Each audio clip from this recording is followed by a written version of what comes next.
अमेरिकेच्या अत्यंत हृदय अशा या सांस्कृतिक देवाणघेवाणीसाठी आपण अमेरिकेचे कॉन्सल जनरल पॉल फॉन्सबी यांच्याशी बातचीत करूयात. Do you think this 50th anniversary of Dr. King and Gandhiji's thoughts coming together is part of that new phase of cultural relationship? With the election of Barack Obama, the connection. Barack ओबामांच्या निवडीनंतर एक लक्षात आलंय की त्या पाठीमागे civil rights चळवळीचा मोठा भाग होता. या चळवळीची मुळं गांधींच्या विचारात आहेत. मार्टिन ल्युथर किंग यांच्या भारत भेटीस आता 50 वर्ष पूर्ण होत आहेत. त्यावेळी त्यांनी गुजरातेतल्या गांधी आश्रमालाही भेट दिली होती.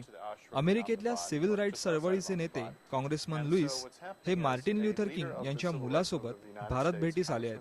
सिनेटर किंग आणि त्यांची टीम मार्टिन ल्युथर किंग यांच्या भारत प्रवासाच्या प्रत्येक ठिकाणाला भेट देतील.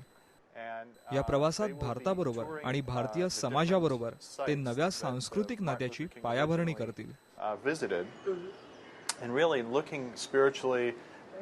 And making new connections with Indians throughout this whole trip. आणि हे होते पॉल फॉन्सबी. व्हिडिओ जर्नलिस्ट संदीप पवारसह ज्ञानदा, IBN लोकमत, मुंबई.